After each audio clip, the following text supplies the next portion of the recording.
হাসিনার আমলে পুলিশ সরাসরি গুলি কইরা মানুষ মারত, সেই একই পুলিশ আজকে দেখেন ছত্রভঙ্গ করতেছে। দেখেন দেখেন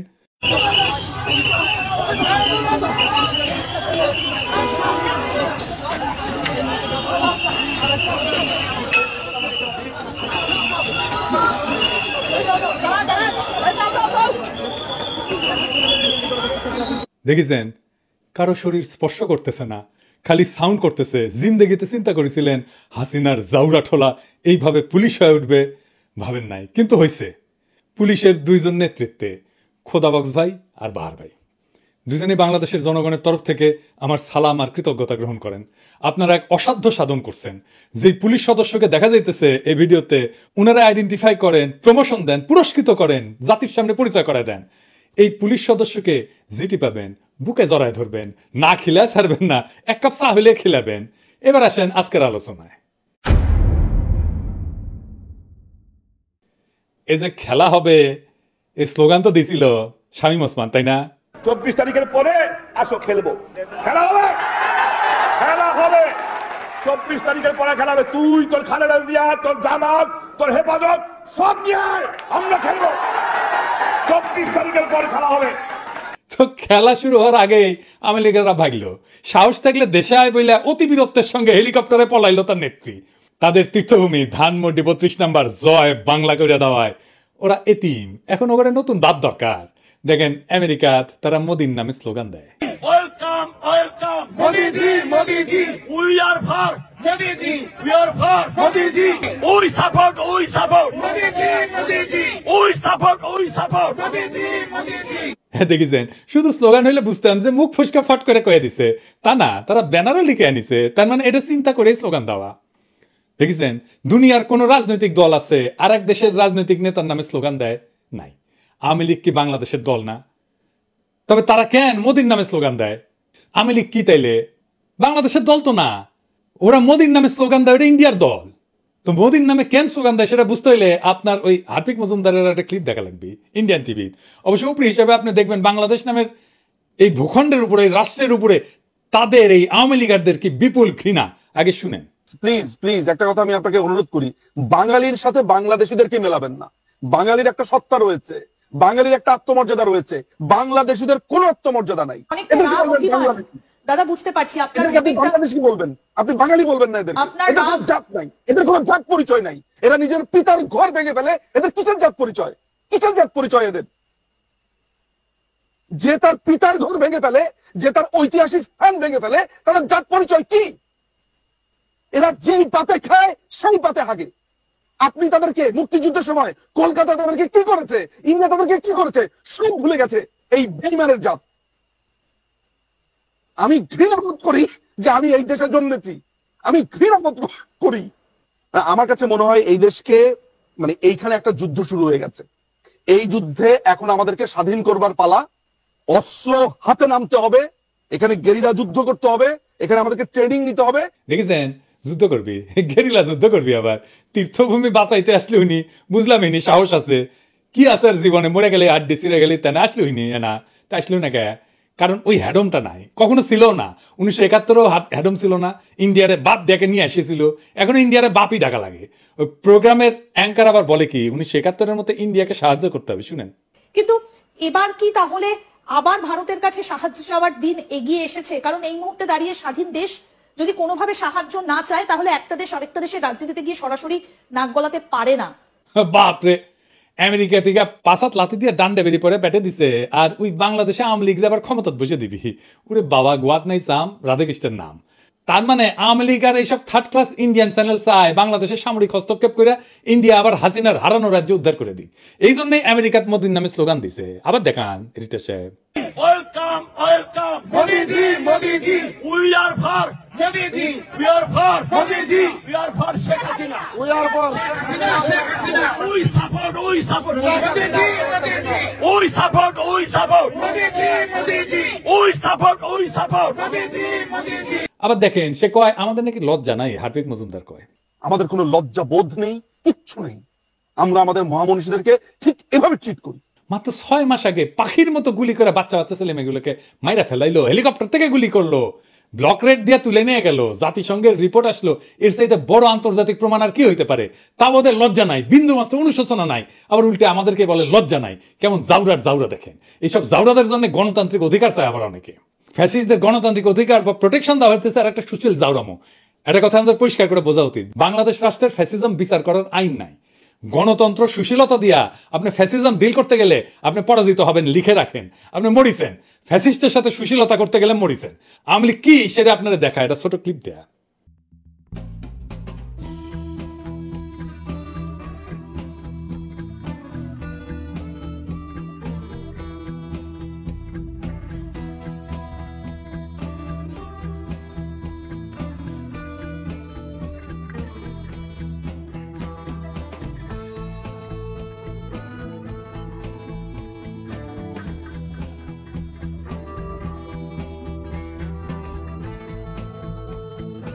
দেখছেন, আওয়ামী লীগ হইতেছে কুত্তাটা, আর ওই কুত্তাটারে যে বাঁচাইতে আসিছিল হইতেছে বাঙ্গু সুশীল।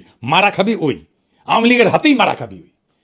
একজন ফ্যাসিস্ট নেতা কি গণতন্ত্রে বিশ্বাস করে, বাক স্বাধীনতা আস্থা রাখে না? রাখে না। আপনি গণতন্ত্রের প্যারাডাইমে ফ্যাসিজমকে আনতেই পারবেন না, ওটা ফ্যাসিজমের জায়গা না। দ্বিতীয় বিশ্বযুদ্ধের পর জার্মান নির্বাচন কখন হয়েছিল? প্রথম নির্বাচন হয়েছিল 14 আগস্ট 1449 সালে, হিটলারের পতনের 4 বছর পরে। তো যুদ্ধের পর তারা কি করলো? বিশেষ আইন করে ফ্যাসিস্টদের বিচার করলো। রিপাবলিকের সাধারণ গণতান্ত্রিক আইনে ফ্যাসিস্টদের বিচার সম্ভব ছিল না। নতুন সংবিধান করছিল নাৎসি শাসনের পতনের পর গণতন্ত্র প্রতিষ্ঠার জন্য। এটা তৈরি করতে 48 থেকে 49 সাল পর্যন্ত আলোচনা চলে এবং 23 মে 1949 সালে এটা কার্যকর হয়। তারপরে হয় ইলেকশন। এই সংবিধান অনুযায়ী 1949 সালে 14 আগস্ট প্রথম নির্বাচন অনুষ্ঠিত হয়। তো এই সুশীলদের কেন মনে হচ্ছে একজন ফ্যাসিস্টের জন্য গণতন্ত্রের প্রোটেকশন দরকার? সে কি গণতন্ত্র বিশ্বাস করে? সে কি জয় বাংলা বলা বন্ধ করবে? সে কি জঙ্গি, পাকিস্তানের বীর্য, মব, তৌহিদ, জনতা এই সমস্ত বইলা আমাদের মুখে থুতু দেওয়া বন্ধ করবে? ফ্যাসিস্টদের গণতান্ত্রিক অধিকার বা আইনের প্রোটেকশন দেওয়া আপনার হচ্ছে সুশীল জাউরামো। মনে রাখবেন, ফ্যাসিস্ট বাক কেন কোনো স্বাধীনতাতেই বিশ্বাস করে না। সে আপনার গণতান্ত্রিক উদারতার সুযোগ নিয়ে তার অগণতান্ত্রিক মতবাদ প্রতিষ্ঠিত করবে। এটাই ফ্যাসিস্ট। ফ্যাসিস্টের কোনো বাক স্বাধীনতা নাই, কোনো গণতান্ত্রিক আইনি অধিকার নাই। ফ্যাসিস্টকে সাধারণ নাগরিক বা মানুষ হিসাবে ডিল করতে গেলে আপনি বিপদে পড়বেন। আমাদের পরিষ্কার হইতে হবে যে উগ্র হিন্দুত্ববাদ আর বাঙালি জাতীয়তাবাদ একই জিনিস। উগ্র হিন্দুত্ববাদ আর বাঙালি জাতীয়তাবাদ দুইটাই ফ্যাসিজম। এই প্রেক্ষিত সামনে রেখা বইমেলার ঘটনাটা দেখে আসেন।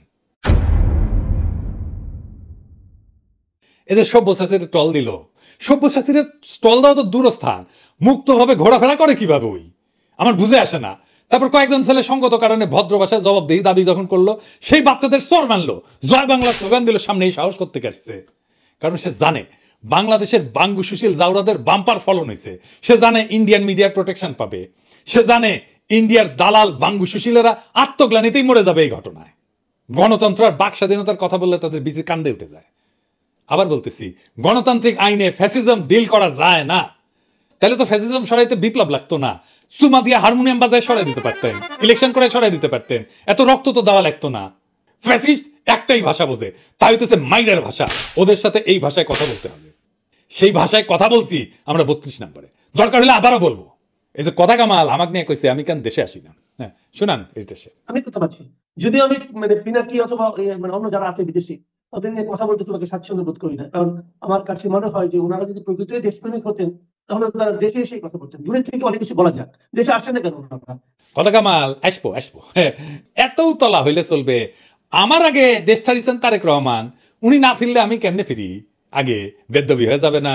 আমার যদি এতই দরকার হয় উনারা ফেরাও, তারপরে আমি যাই। আমি তো তোমার মতো বেদ্যব না, মুরব্বীদের সম্মান করি। উনি আসুক, তারপরে আমি যাবো শ্বশুর করিয়া। 32 নম্বরে বুলডোজার চালানোর পরে অনেক উত্তেজিত হইয়া টুঙ্গিপাড়া যাইতেছে। তো সেদিন দেখলাম একজন বাকশালী টুঙ্গিপাড়ায় গিয়ে ভিডিও করিচ্ছে যে সাহস থাকলে আয় টুঙ্গিপাড়ায়, চ্যালেঞ্জ দিস না বাপ। আমরা করলে ডাবল জারমে জানি, উঠি মিছিল করে যাবি না কেউ ব্যাংক প্যার। কোন রাজনৈতিক দল যদি নির্বাচনী ম্যানিফেস্টো প্রথম দফা রাখে নির্বাচিত হইলে আকাশ থেকে বোমা মেরা টুঙ্গিপাড়া 32 নম্বর করিয়া দিমু, তাহলে ওই দল কলে জিতবি। গণরায় নিয়ে এই কাম করবি। যদি সত্যি আওয়ামী লীগ করবার চাস তাহলে জাউরামো বন্ধ করিয়া অনুশোচনা করিয়া সমাজে মিশ। গেরিলা যুদ্ধ একবার হামদাই দিব টুঙ্গিপাড়া সহ। দেখে থাকে মোদির দিকে আর আসিছে গেরিলা যুদ্ধের হাউস নিয়া। মোদির কি অবস্থা জানিস? আমেরিকার তো গেছিল, কি হয়েছে সেটি আসেন দেখি। মোদি গেল আমেরিকা, তার ছক্কা গেল প্রফেসর ইউনূস বাংলাদেশে বৈশা বাংলাদেশের কৌশলগত এবং কূটনৈতিক সক্ষমতা আন্তর্জাতিক অঙ্গনে নতুন উচ্চতায় পৌঁছেছে এই গত কয়েকদিনে। বিশ্বব্যাপী প্রযুক্তিগত এবং রাজনৈতিক অগ্রগতির কেন্দ্রবিন্দুতে বাংলাদেশ এখন একটা গুরুত্বপূর্ণ খেলোয়াড় হিসেবে আবির্ভূত হয়ে গেছে। ইলন মাস্কের সাথে আমেরিকাতে গিয়ে মোদি মিটিং করেছে, আর তার কয়েক ঘন্টা আগে প্রফেসর ইউনূস ইলন মাস্কের সাথে মিটিং করেছে। আমরা মোদির আমেরিকা সফরের সাথে প্রফেসর ইউনূসের ইলন মাস্কের মিটিং এর একটা তুলনামূলক আলোচনা করব। ইলন মাস্ককে যারা চিনেন না আর কেন ইলন মাস্ক আগামী বিশ্ব রাজনীতিতে গুরুত্বপূর্ণ তা একটু আলোচনা করে নি। ইলন মাস্ক টেসলা কোম্পানির মালিক, ও শুধু প্রযুক্তি উদ্যোক্তা না, এখন বিশ্ব রাজনীতির একটা গুরুত্বপূর্ণ চরিত্রে পরিণত হয়েছে। এর কারণ হইতেছে ব্যবসায়ী স্বার্থ, প্রযুক্তির উপর আধিপত্য এবং আন্তর্জাতিক কূটনীতিতে তার ক্রমবর্ধমান প্রভাব। স্পেস এক্স এবং মহাকাশে সে রাজত্ব করে। মহাকাশ এখন ভূ রাজনীতির গুরুত্বপূর্ণ অংশ এবং ইলন মাস্ক এটার কেন্দ্রে আছে। স্পেস এক্স মার্কিন যুক্তরাষ্ট্রের জন্য মহাকাশে আধিপত্য বজায় রাখার অন্যতম প্রধান হাতিয়ার। ওর স্টারলিংক বলে স্যাটেলাইট ইন্টারনেট পরিষেবা আছে, ভূ রাজনীতিতে গুরুত্বপূর্ণ হয়ে উঠছে। ইউক্রেন যুদ্ধের সময় স্টারলিংক রাশিয়ার বিরুদ্ধে ইউক্রেনের যোগাযোগ ব্যবস্থা সচল রাখার মূল ভিত্তি ছিল। স্পেস এক্স বর্তমানে চীনের মহাকাশ প্রকল্পের বড় প্রতিদ্বন্দ্বী এবং মার্কিন সামরিক বাহিনীর সাথে গভীরভাবে সংযুক্ত। যে কোনো দেশের যোগাযোগ এবং তথ্য প্রবাহ নিয়ন্ত্রণ করতে পারা মানে রাজনৈতিক শক্তি অর্জন করা। স্টারলিংক এখন বিশ্বজুড়ে স্বাধীন ইন্টারনেট সংযোগ দেওয়ার একটা গুরুত্বপূর্ণ হাতিয়ার। এটা এমন একটা প্রযুক্তি যা সরকার চাইলেও পুরোপুরি নিয়ন্ত্রণ করতে পারবে না, ফলে এটা ক্ষমতার ভারসাম্য বদলে দিতে পারে। এই জন্যই ইন্ডিয়া এটা নিতে চায় না। বাংলাদেশে জুলাই যদি স্টারলিংক থাকলে নিয়ে, তাহলে আমরা আরো 7 দিন আগে হাসিনাকে জয় বাংলা করে দিতে পারতাম। ইন্টারনেট বন্ধ করে এসে কয়েকদিন এক্সট্রা লাইভ পাইছিল। এই পৃথিবীর যে শক্তির ভবিষ্যৎ এনার্জি, এটা নির্ভর করবে কার্বন মুক্ত জ্বালানির উপরে। সেইখানে ইলন মাস্কের টেসলা এটা অগ্রগামী। বৈদ্যুতিক গাড়ি শিল্পের নেতৃত্ব দিয়া ওই ফসিল ফুয়েল মানে পেট্রোল, তেল, কেরোসিন ইত্যাদি এটার ভিত্তিক যে অর্থনীতি এটাকে চ্যালেঞ্জ করছে সে। চীন, আমেরিকা, ইউরোপ, ভারত সবাই চায় টেসলার প্রযুক্তি এবং বিনিয়োগ, ফলে এই দেশগুলোর উপরে সে প্রভাব বিস্তার করতে পারে। টেসলা ইতিমধ্যে চীনে বিশাল কারখানা গড়ে তুলছে, তাকে চীন অর্থনীতির সাথে গভীরভাবে সংযুক্ত করছে। এটা ছাড়াও কৃত্রিম বুদ্ধিমত্তা মানে আর্টিফিশিয়াল ইন্টেলিজেন্স, এইটাই হইতেছে ভবিষ্যতের প্রযুক্তি। আগামী বিশ্ব রাজনীতির অন্যতম শক্তি হবে আর্টিফিশিয়াল ইন্টেলিজেন্স, যেখানে ইলন মাস্ক একটা বড় খেলোয়াড়। এক্স এআই নামে একটা নতুন এআই কোম্পানি করেছে, যা ওই যে ওপেন এআই, চ্যাট জিপিটি শোনেন না, আর গুগলের সাথে প্রতিযোগিতা করছে। তার নিউরালিঙ্ক বলে একটা প্রকল্প আছে, মানুষের মাথার সাথে, ব্রেনের সাথে, মগজের সাথে কম্পিউটারের যোগাযোগ। মানে আপনি চিন্তা করবেন না, লেখা হয়ে যাবে কম্পিউটারে। হ্যাঁ, এটা সামরিক এবং গোয়েন্দা অপারেশনে ভবিষ্যতে খুব গুরুত্বপূর্ণ হতে পারে। কৃত্রিম বুদ্ধিমত্তার নীতি এবং ব্যবহার নিয়ন্ত্রণে মাস্কের প্রভাব সরকারগুলো থেকেও বেশি হয়ে উঠতে পারে। এটা ছাড়া সোশ্যাল মিডিয়া এবং রাজনৈতিক প্রভাব আছে। টুইটার ছিল না, আছে না, আগে নাম ছিল টুইটার, এখন এক্স হয়েছে। এটার মালিক কিন্তু ইলন মাস্ক। গণতন্ত্র, তথ্য প্রভাব এবং রাজনৈতিক প্রচারে সোশ্যাল মিডিয়া এখন মূল অস্ত্র। আপনারা তো দেখেছেন, আমরা তো ইউটিউব আর ফেসবুক দিয়ে হাসিনার আধা জয় বাংলা করে দিছি। তো এই টুইটার কিনা রাজনৈতিক বিতর্কের কন্দেমন্দিতে চলে আসছে। বিশ্বজুড়ে জনমত তৈরিতে টুইটারের বিশাল ভূমিকা আছে, যেটা এখন তার নিয়ন্ত্রণে। মার্কিন প্রেসিডেন্ট নির্বাচন, ব্রিটেনের নির্বাচন, ভারতের নির্বাচন, এমনকি বাংলাদেশের এই বিপ্লবেও পাকিস্তানের পরিস্থিতিতে টুইটারের প্রভাব আছে। এটা ছাড়া বিশ্ব কূটনীতিতে মাস্কের সরাসরি ভূমিকা আছে। অনেক সময় মাস্ক এমন কূটনৈতিক কাজ করে যা সাধারণত রাষ্ট্রনায়করা করে থাকে। ইউক্রেন যুদ্ধের সময় মার্কিন সরকার এবং ইউক্রেন মাস্কের স্টারলিংক ব্যবহারের উপর নির্ভর করেছিল, আগেই তো বলছি। মধ্যপ্রাচ্যে তার টেসলা এবং স্পেস এক্সের বিনিয়োগের কারণে সৌদি আরব, কাতার, তারপরে সংযুক্ত আরব আমিরাত, এটার সাথে তার ঘনিষ্ঠ সম্পর্ক তৈরি হয়েছে। চীনের সাথে তার অর্থনৈতিক সম্পর্ক গভীর। বেজিং আর ওয়াশিংটনের মধ্যে উত্তেজনা থাকলেও ইলন মাস্কের ব্যাপারে দুই পক্ষই মহব্বত দেখায়। আমেরিকান রাজনীতিতে ইলন মাস্কের প্রভাব দ্রুত বাড়তেছে। প্রকাশ্যে রিপাবলিকান দল এবং ডোনাল্ড ট্রাম্পের সমর্থন করছেন তিনি, মার্কিন রাজনৈতিক মঞ্চে গুরুত্বপূর্ণ করে তুলছে তাকে। আমেরিকার প্রযুক্তি খাত এখন বড় অংশ মাস্কের হাতে, যা তাকে রাজনীতিবিদদের উপর প্রভাব বিস্তারের সুযোগ করে দিছে। তাই আগামী দিনে আন্তর্জাতিক রাজনীতিতে ইলন মাস্কের ভূমিকা অনেক রাষ্ট্রনায়কের চাইতেও বেশি গুরুত্বপূর্ণ হতে পারে। এই জন্যই প্রফেসর ইউনূসের সাথে ইলন মাস্কের মিটিংটা গুরুত্বপূর্ণ। কি আলোচনা হয়েছে? বাংলাদেশে স্টারলিংক আসছে। এইটা বাংলাদেশের গ্রামীণ জনগোষ্ঠী, নারী উদ্যোক্তা এবং তরুণদের ক্ষমতায়ন করতে পারে। প্রফেসর ইউনূসের একটা গ্রামীণ ফোন নিয়ে একটা এক্সপেরিয়েন্স আছে। এই স্টারলিংকের সাথে গ্রামীণ ফোন এবং এই গ্রামীণ ইন্টারনেট কমিউনিকেশন এইটার সাথে যুক্ত হয়ে যাবে। প্রফেসর ইউনূসের একটা থিওরি আছে, কিভাবে উন্নত প্রযুক্তি ব্যবহারের মাধ্যমে দরিদ্র এবং প্রান্তিক জনগোষ্ঠীকে অর্থনীতির মূল ধারায় নিয়ে আসা যায়। এবং এই ধারণা ইলন মাস্ক খুব খাইছে, খুব আগ্রহ সহকারে শুনছে এবং বাংলাদেশে উদ্যোগের প্রশংসা করছে। এবং ইলন মাস্ক যারা এখানে মিটিং এ ছিল, আমি তাদের কাছে শুনছি এমন শ্রদ্ধার সাথে প্রফেসর ইউনূসের সাথে কথা বলছে, সেটা তুলনাবিহীন। এবং আমরা পরবর্তীতে দেখবো মোদির সাথে কেমনে কথা বলছে। এটা ছাড়াও ইলন মাস্ক তার বাংলাদেশ সফরে আগ্রহ প্রকাশ করছে। আন্তর্জাতিক পর্যায়ে বাংলাদেশের গুরুত্বকে প্রতিষ্ঠিত করবে ইলন মাস্ক যদি আসে। এইটাই প্রমাণ করে যে বিশ্ব প্রযুক্তি অঙ্গনের অন্যতম প্রধান নেতা বাংলাদেশকে গুরুত্ব সহকারে বিবেচনা করতেছে। এই বৈঠকের সফল আয়োজনের পিছনে ছিলেন আমার গুরু খলিল ভাই এবং স্পেস এক্সের global engagement adviser Richard Griffiths. তারা ওয়াশিংটনে বৈঠকের এমন সময়টা এমনভাবে নির্ধারণ করছে, আলোচনার কাঠামো তৈরি করছে যাতে এটা মোদির ওয়াশিংটন সফরের সাথে একই সময় হয়। এটা ছিল একটা খুবই কৌশলগত সিদ্ধান্ত, যা ভারতের প্রভাবকে পাশ কাটায় বাংলাদেশের অবস্থানকে শক্তিশালী করছে। এইখানে নরেন্দ্র মোদীর ব্যর্থতা কি? মানে আমেরিকা সফরে ইলন মাস্ক এবং ট্রাম্পের সাথে মিটিংয়ে, এটা একটা কূটনৈতিক বিপর্যয়। আসেন কূটনৈতিক বিপর্যয়টা কি আর একটু বুঝে দেখি। ইলন মাস্কের সাথে মোদির বৈঠকটা প্রতীকী এবং সৌজন্যমূলক, এর বেশি কিছু ছিল না। আলোচনায় নানা কিছু আসছে, কিন্তু কোনো বড় তাৎপর্যপূর্ণ সিদ্ধান্ত হয়নি।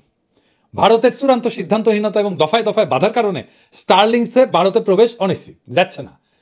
আপনি মোদির সাথে ইলন মাস্কের মিটিংয়ের ইলন মাস্কের হাতের ভঙ্গিটা দেখেন, এইটা সে বড় করে দেখেন, এই যে এইরকম করে বসছে না, দেখেছেন?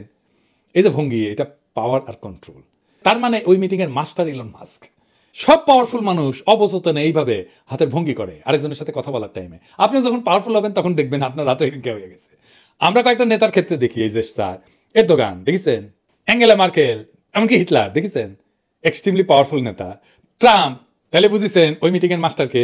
এখন দেখেছি আমার ক্ষুদ্র ভ্রাতার ভগিনীরা ইঙ্কা করে হাত রাখিছে, আমি কলে দেখবার পারিচ্ছি।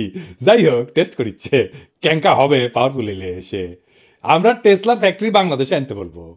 মোদির জন্যে ইলন মাস্কের সাথে ব্যর্থ আলোচনাই না, বরং ওয়াশিংটনে মার্কিন প্রেসিডেন্ট ডোনাল্ড ট্রাম্পের সাথে তার বৈঠকও চরম হতাশার।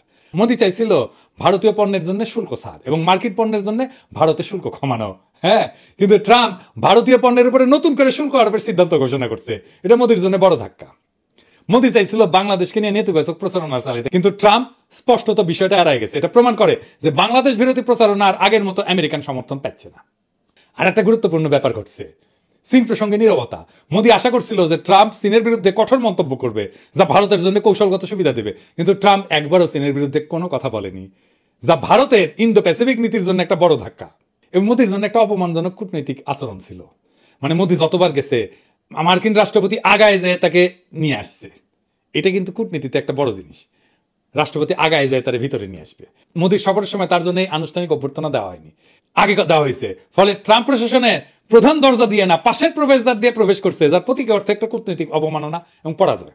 একই সময় ওয়াশিংটনে বাংলাদেশের পক্ষে কৌশলগত সাফল্য এসেছে, যেখানে ভারত কূটনীতিকভাবে পিছায় পড়ছে। বাংলাদেশের জন্য এটা একটা নতুন কূটনীতিক এবং প্রযুক্তিগত বিজয়। প্রফেসর ইউনূসের মতো নেতারা আমাদের দেশের ভাবমূর্তিকে বিশ্ব দরবারে উজ্জ্বল করছেন। তার এই উদ্যোগ শুধু প্রযুক্তি না, বরং অর্থনৈতিক প্রবৃদ্ধি, সামাজিক অন্তর্ভুক্তি এবং ডিজিটাল স্বাধীনতার দিক থেকেও নতুন দিগন্ত উন্মোচন করছে। অন্যদিকে মোদির ব্যর্থতা দেখাই দিছে শুধু বড় কথা বললেই কূটনৈতিক সাফল্য আসে না, কার্যকর কৌশল এবং দূরদর্শী নেতৃত্ব ছাড়া আন্তর্জাতিক রাজনীতিতে টিকে থাকা কঠিন। দুনিয়া বড় কঠিন হয়ে গেছে। আজ বাংলাদেশ যেখানে তার শক্তি এবং সক্ষমতা দেখাচ্ছে, ভারত সেখানে বারবার নিজেদের ব্যর্থতার প্রমাণ দিচ্ছে। আমাদের উচিত এই সাফল্যকে সাথে নিয়ে দেশের অঙ্গনে বিপ্লবী শক্তির অবস্থানকে আরো সুদৃঢ় করা। আগস্ট বিপ্লবের যে অসমাপ্ত কাজ আছে তা এক্ষুনি সম্পন্ন করতে হবে প্রফেসর ইউনূসকে। হাসিনা আর তার সাঙ্গপাঙ্গদের বিচার সম্পন্ন করতে হবে, সকল সংস্কার সম্পন্ন করতে হবে। আন্তর্জাতিক আর জাতীয়ভাবে প্রফেসর ইউনূসের সরকার এত সংহত অবস্থায় আর কখনো ছিল না। আমরা এইদিকে 32-এর ডিসি বুলডোজার চালায়, আর প্রফেসর ইউনূস আমেরিকার দেশে বুলডোজার চালায় মোদির উপরে। বাংলাদেশ এখন এক নতুন সম্ভাবনার শক্তিশালী প্ল্যাটফর্ম। আমরা আগস্ট বিপ্লবকে ব্যর্থ হইতে দিইনি, আমরা আগায় নিছি নতুন নতুন বিজয় দিয়া বাধাকে মোকাবেলা কইরা। জনগণের প্রবল দেশপ্রেম আর প্রফেসর ইউনূসের অতুলনীয় দক্ষতা দিয়া আমাদের বিপ্লবকে রক্ষা করতেই হবে আর আগায় নিতে হবে সামনে। ইনকিলাব জিন্দাবাদ।